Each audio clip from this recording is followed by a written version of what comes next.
but stories. So it's the stories that remain.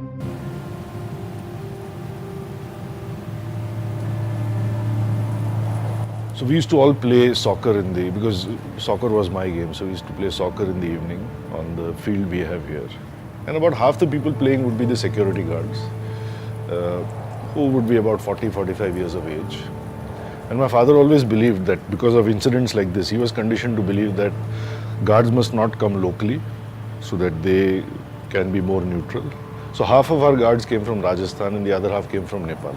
And that continues, I think, more or less even till today. So we used to play, all the kids and the guards, everybody used to play together. It used to be quite vigorous, it used to be good fun, etc. So in 1987, my family decided to make a movie on my great-grandfather, Jamnalal Bajaj, who was said to be the fifth son or adopted son of Gandhi. The name of the movie was Kathni Karni Ek Si. And quite embarrassingly, I think if you go to YouTube, it is still there. And it's not funny to see me in that movie.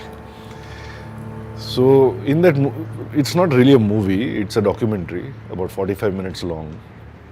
And they needed a narrator, or sutradhar as it was called, through it. So they made a bakra out of me, convinced me to be that. As I realized later, it was not necessary for somebody from the family to play that role. But the director, there was a Bhimsenji, he was keen on this. And my uncle and aunt basically bulldozed me into it. The movie was called Kathni Karni Ek Si, which means as is your talk, so should be your walk. That was what Jamnalalji's principle was. And this was to be shot in Sikar, outside of, I think a 2-hour drive outside of Jaipur, which is where he was born. So we had to go there, which is a story by itself, because it was a pain in the butt to drive from Jaipur. We got lost in the desert, we ran out of fuel. I mean, that's another story.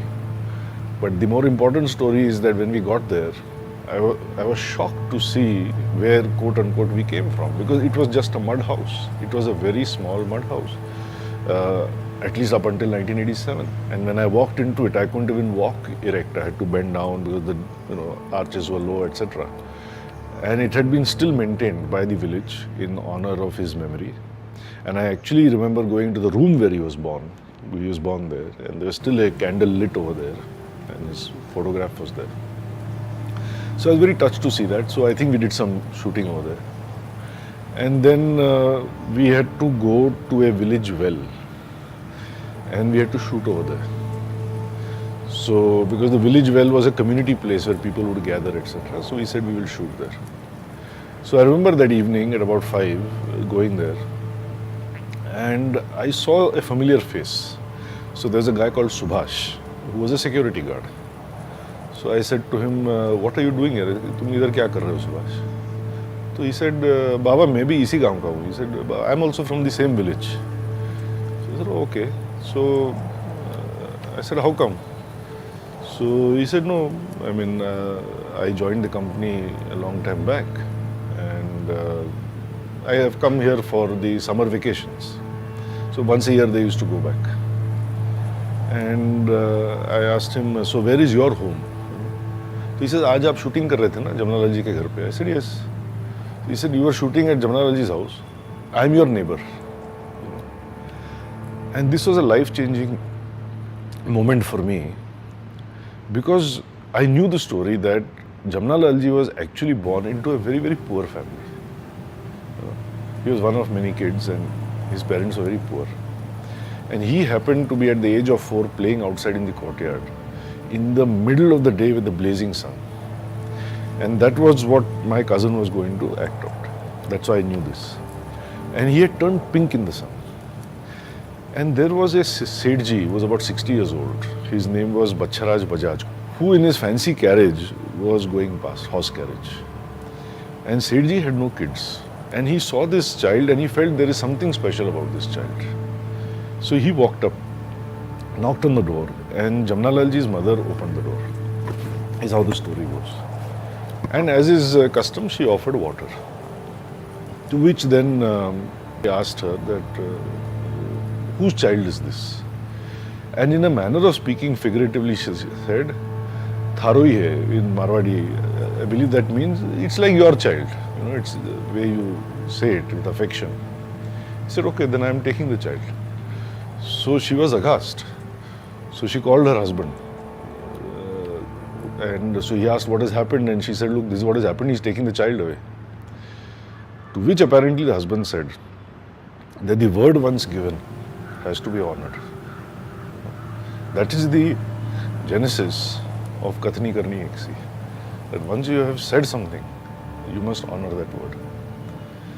So he said, okay, you can take the child. So the mother was just completely shocked. Then the father was able to collect his wits. He asked the father that, in return, what can I give you? So the father said, we are not selling the child. It's just that, we already made a promise, so we are just keeping our word. But nevertheless, the women in the village have to walk a long distance every day to get water. So it would help a lot if you would commission and fund a well for this village.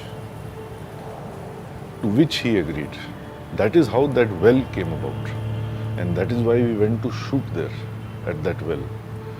And then at that well I met Subhash only to learn, to put it simply, that if his grandfather had been playing outside that day, as I say to everyone, I would have been a security guard in Bajaj Auto, and Subhash may well have been the chairman of Bajaj Auto. So this told me that circumstances are much, much bigger than us. Anyone who thinks that you call it ego or whatever, but if you feel that you know it, you are not only can do it, you have done it.